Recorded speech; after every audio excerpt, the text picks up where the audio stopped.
ಬೆಳ್ಳಂಬೆಳಗ್ಗೆನೆ ಗೃಹಲಕ್ಷ್ಮಿಯರಿಗೆ ಭರ್ಜರಿ good news ಬಂದಿದೆ. ಹೌದು ಸ್ನೇಹಿತರೆ, ಇವತ್ತ ಫೆಬ್ರವರಿ 24ನೇ ತಾರೀಕು ಮಂಗಳವಾರ ನಿಮ್ಮ ಖಾತೆಗಳಿಗೆ ಅಂದ್ರೆ ಯಾರ್ಯಾರು ಹಣ ಬಂದಿಲ್ಲ ಅಂತ ವೇಟ್ ಮಾಡ್ತಾ ಇದ್ರಿ ಅಂತವರ ಖಾತೆಗಳಿಗೆ ಹಣ ಜಮಾ ಆಗೋದಕ್ಕೆ ಪ್ರಾರಂಭ ಆಗಿದೆ. ಸ್ನೇಹಿತರೆ, ಒಂದು ಕಡೆಗೆ ರಾಜ್ಯ ಸರ್ಕಾರದ ವಿರುದ್ಧ ಜನ ಆಕ್ರೋಶ ವ್ಯಕ್ತಪಡಿಸ್ತಾ ಇದ್ದಾರೆ. ನಿಮ್ದು ಅದೇ ರಾಗ ಅದೇ ತಾಳ, ಹಣ ಹಾಕೋದಿಲ್ಲ, ನೀವು ಹೇಳೋದು ಬಿಡೋದಿಲ್ಲ. ಯಾಕಂದ್ರೆ ನಾವು 25-26ನೇ ಕಂತಿನ ಹಣ ಬಿಡುಗಡೆ ಮಾಡಿದ್ವಿ ಅಂತ ಹೇಳಿದ್ರಿ, 24ನೇ ಕಂತಿನ ಹಣ ಪೆಂಡಿಂಗ್ ಹಣ ಕೊಟ್ಟಿದ್ವಿ ಅಂತ ಹೇಳಿದ್ರಿ, ಮತ್ತೆ ಲಾಸ್ಟ್ ಇಯರ್ದು ಫೆಬ್ರವರಿ ಮತ್ತೆ ಮಾರ್ಚ್ ತಿಂಗಳದ್ದು ಹಣ ಹಾಕಿದ್ವಿ ಅಂತ ಹೇಳಿದ್ವಿ. ಆದ್ರೆ ನಮ್ಮ ಖಾತೆಗಳಿಗೆ ಬಂದಿಲ್ಲ ಹಣ ಸ್ವಾಮಿ ಅಂತ ಹೇಳ್ತಾ ಇದ್ದಾರೆ. ಸೊ ಹಾಗಾದ್ರೆ ಇಲ್ಲಿ ಲಕ್ಷ್ಮೀ ಹೆಬ್ಬಾಳ್ಕರ್ ಅವರು ಇದೀಗ ಬಂದಿರುವಂತ ಒಂದು ಹೊಸ ಅಪ್ಡೇಟು, ಪ್ರತಿಯೊಬ್ಬರ ಖಾತೆಗಳಿಗೆ ಹಣ ಜಮಾ ಆಗೋದಕ್ಕೆ ಪ್ರಾರಂಭ ಆಗಿದೆ. ಹೌದು ಸ್ನೇಹಿತರೆ, ಇಲ್ಲಿ ಯಾರಿಗೆ ಹಣ ಬಂದಿಲ್ಲ ಅಂತ ವೇಟ್ ಮಾಡ್ತಾ ಇದ್ರೆ ಕೆಲವೊಂದು ಟೆಕ್ನಿಕಲ್ ಎರರ್ಸ್ ಲಿಂದಾಗಿ ಪ್ರಾಬ್ಲಮ್ ಆಗಿತ್ತು. ಸೊ ಅದನ್ನ ಈಗ ರಿಲೀಸ್ ಮಾಡಿದ್ದಾರೆ. ಸೊ ಈಗ ಪ್ರತಿಯೊಬ್ಬರ ಖಾತೆಗಳಿಗೆ ಇವತ್ತ 100% ಆಗಿ ಹಣ ಜಮಾ ಆಗ್ತಾ ಇದೆ. ಇದರಲ್ಲಿ 25 ಮತ್ತು 26ನೇ ಕಂತಿನ ಹಣ ಸೇರಿದಂತೆ 24ನೇ ಕಂತಿನ ಹಣ ಕೂಡ ಜಮಾ ಆಗ್ತಾ ಇದೆ ಅಂತೆ. ಕೆಲವರಿಗಂತೂ ಫೆಬ್ರವರಿ ಮತ್ತೆ ಮಾರ್ಚ್ ತಿಂಗಳದ್ದು ಕೂಡ ಹಣ ಬಂದಿದೆ. ಸೊ ಹಾಗಾದ್ರೆ ಬನ್ನಿ, ಯಾರಿಗೆ ಹಣ ಬಂದಿದ್ದಿಲ್ಲ. ಹೌದು ಸ್ನೇಹಿತರೆ, ಯಾಕಂದ್ರೆ ಬ್ಯಾಂಕ್ಗಳಿಗೆ ಅಡ್ಡಾಡಿದ್ರಿ, ತಾಲೂಕು ಪಂಚಾಯತ್ಗಳಿಗೆ ವಿಸಿಟ್ ಮಾಡಿದ್ರಿ, ಮಹಿಳಾ ಮತ್ತು ಮಕ್ಕಳ ಕಲ್ಯಾಣ ಅಭಿವೃದ್ಧಿಗೆ ಹೋಗಿ ಬಂದ್ರು ಕೂಡ ಹಣ ಬರ್ತಾ ಇಲ್ಲ ಸರ್ ಅಂತ ಬಹಳಷ್ಟು ಮಂದಿ ಕೇಳ್ತಾ ಇದ್ರು. ಹೌದು ಸ್ನೇಹಿತರೆ, ಇದು ರಾಜ್ಯ ಸರ್ಕಾರದ ಕೊರತೆ. ಈಗ ಅದನ್ನ ಸರಿಪಡಿಸಿದ್ದಾರೆ. ನಿಮ್ಮ ಖಾತೆಗಳಿಗೆ 100% ಆಗಿ ಹಣ ಜಮಾ ಆಗ್ತಾ ಇದೆ.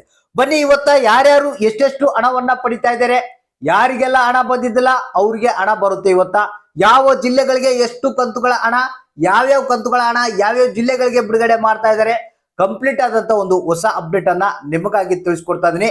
ವಿಡಿಯೋನ ಪೂರ್ತಿಯಾಗಿ ನೋಡಿ, ಆದಷ್ಟು ಮಂದಿಗೆ ಈ ಒಂದು ಮಾಹಿತಿಯನ್ನ ಶೇರ್ ಮಾಡಿ.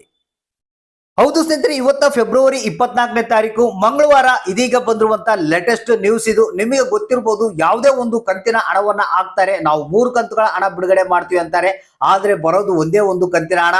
ಈಗ ಆಗ್ಲೇ ನಿಮ್ಗೆ ಗೊತ್ತಿರಬಹುದು, ಶಿವರಾತ್ರಿಗೆ ಹಾಕ್ತಿವಿ, ಆ ದಿನ ಹಾಕ್ತಿವಿ, ಈ ದಿನ ಹಾಕ್ತಿವಿ ಅಂತ ಹಣ ಹೇಳ್ತಾ ಇದ್ರು. ಆದ್ರೆ ಜನರ ಖಾತೆಗಳಿಗೆ ಸರಿಯಾಗಿ ಹಣ ಜಮಾ ಆಗಿಲ್ಲ. ಯಾವುದೇ ಒಂದು ಕಂತಿನ ಹಣವನ್ನ ಹಾಕಿ ಅವರು ಆಮೇಲೆ ಮತ್ತೆ ಸ್ಟಾಪ್ ಮಾಡಿಬಿಡ್ತಾರೆ. ನಿಮ್ಗೆ ಗೊತ್ತಿರುವಂತ ವಿಚಾರ. ಈಗ 3-4 ತಿಂಗಳದ್ದು ಹಣ ಪೆಂಡಿಂಗ್ ಇದೆ, ಮತ್ತೆ ಫೆಬ್ರವರಿ ಮತ್ತೆ ಮಾರ್ಚ್ ತಿಂಗಳದ್ದು ಹಣ ಪೆಂಡಿಂಗ್ ಇದೆ. ಇದರಲ್ಲಿ 25 ಮತ್ತು 26ನೇ ಕಂತಿನ ಹಣ ಕೆಲವರಿಗೆ ಮಾತ್ರ, ಒಂದು 50% ಜನಗಳಿಗೆ ಮಾತ್ರ ಬಂದಿದೆ. ಇನ್ನು ಬಹಳಷ್ಟು ಮಂದಿಗೆ ಬಂದಿಲ್ಲ. ನಮಗೆ ಬಂದಿರುವಂತ ಒಂದು ಹೊಸ ಅಪ್ಡೇಟ್ ಪ್ರಕಾರ ಕೆಲವೊಂದು ಜಿಲ್ಲೆಗಳಲ್ಲಿ ಟೆಕ್ನಿಕಲ್ ಎರರ್ಸ್ ಆಗಿತ್ತಂತೆ. ಸೊ ಆ ಒಂದು ಕಾರಣಕ್ಕಾಗಿ ಕೆಲವೊಬ್ಬರಿಗೆ ಹಣ ಬಂದಿದ್ದಿಲ್ಲ. ಸೊ ಇವತ್ತ ಏನಿದೆ 25 ಮತ್ತು 26ನೇ ಕಂತಿನ ಹಣ ಇವತ್ತ ಈ ಜಿಲ್ಲೆಗಳಿಗೆ ಬಿಡುಗಡೆ ಆಗ್ತಾ ಇದೆ ಅಂತ ಹೊಸ ಅಪ್ಡೇಟ್ ಬಂದಿರುವಂತದ್ದು. ಹೌದು ಸ್ನೇಹಿತರೆ, ಯಾರು ಬೇಜಾರಾಗುವಂತ ಅವಶ್ಯಕತೆ ಇಲ್ಲ. ಯಾಕಂದ್ರೆ ಇವತ್ತಲ್ಲ ನಾಳೆ ನಿಮ್ಮ ಖಾತೆಗಳಿಗೆ ಹಣ ಬರಲೇಬೇಕು.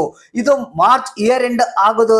ಈಗ ನೆಕ್ಸ್ಟ್ ಮಾರ್ಚ್ ಇಯರ್ ಎಂಡ್ ಬರುತ್ತೆ, ಅಷ್ಟರೊಳಗಡೆಗಾಗಿ ಹಣವನ್ನ ಕ್ಲಿಯರ್ ಮಾಡ್ಬೇಕು ಅವರು, ಬೇರೆ ದಾರಿನೇ ಇಲ್ಲ. ಅಷ್ಟರೊಳಗಡೆಗಾಗಿ ನಿಮ್ಮ ಖಾತೆಗಳಿಗೆ ಸಂಪೂರ್ಣವಾಗಿ ಹಣ ಬಿಡುಗಡೆ ಆಗ್ಲೇಬೇಕು. ಸೊ ಇವತ್ತ ಬೆಳಗಾವಿ ಜಿಲ್ಲೆ, ಕೊಪ್ಪಳ ಜಿಲ್ಲೆ, ಬೀದರ್ ಜಿಲ್ಲೆ, ಮಂಡ್ಯ, ವಿಜಯಪುರ, ಮೈಸೂರು, ಚಾಮರಾಜನಗರ, ರಾಯಚೂರು, ಚಿಕ್ಕಬಳ್ಳಾಪುರ, ರಾಮನಗರ, ಚಿಕ್ಕಮಗಳೂರು, ಶಿವಮೊಗ್ಗ, ಚಿತ್ರದುರ್ಗ, ತುಮಕೂರು, ದಕ್ಷಿಣ ಕನ್ನಡ, ಉಡುಪಿ, ದಾವಣಗೆರೆ, ಉತ್ತರ ಕನ್ನಡ, ಧಾರವಾಡ, ಯಾದಗಿರಿ, ಗದಗು, ಬಳ್ಳಾರಿ, ಕಲಬುರಗಿ, ವಿಜಯನಗರ, ಹಾಸನ ಅಂತ ಹೇಳಿದರೆ ಇಷ್ಟು ಜಿಲ್ಲೆಗಳಿಗೆ 25 ಮತ್ತು 26ನೇ ಕಂತಿನ ಹಣ ಜಮಾ ಆಗುತ್ತಂತೆ. ಇಲ್ಲಿ ಯಾವ ರೀತಿ ಆಗ್ತಾ ಇದೆಯಪ್ಪ ಅಂತಂದ್ರೆ 2,2 ಸಾವಿರ ಹಣವನ್ನ ಜಮಾ ಮಾಡ್ತಾ ಇದ್ದಾರೆ. ಒಟ್ಟಿಗೆ 4,000 ಹಣ ಬಂದಿಲ್ಲ. ಮೇ ಬಿ ನಿಮಗೆ ಫೆಬ್ರವರಿ ಮತ್ತೆ ಮಾರ್ಚ್ ತಿಂಗಳದು ಅದು ಅಟ್ ಎ ಟೈಮಿಗೆ 4,000 ಹಣ ಬರುವಂತ ಸಾಧ್ಯತೆ ಇದೆ. ಸೊ ತಪ್ಪದೆ ನೀವು ಇವತ್ತ ನಿಮ್ಮ ಅಕೌಂಟ್ ಗಳನ್ನ ಚೆಕ್ ಮಾಡ್ತಾ ಇರಿ. ನಮಗೆ ಬಂದಿರುವಂತ ಅಪ್ಡೇಟ್ ಪ್ರಕಾರ ಯಾರಿಗೆ ಹಣ ಸ್ಟ್ರಕ್ ಆಗಿತ್ತು ಅವ್ರಿಗೆ ಹಣ ಬಿಡುಗಡೆ ಆಗ್ತಾ ಇದೆ ಅಂತೆ. ಸೊ ಅಂದ್ರೆ ಯಾರಿಗೆ ಎಷ್ಟು ಹಣ ಬಂದಿದೆ, ಯಾವ ಜಿಲ್ಲೆಗೆ ಬಂದಿದೆ, ಯಾವ ಜಿಲ್ಲೆಗೆ ಇಲ್ಲ ಅನ್ನೋದನ್ನ ತಪ್ಪದೆ ನಮಗೆ ಕಮೆಂಟ್ ಮಾಡಿ ತಿಳಿಸಿ.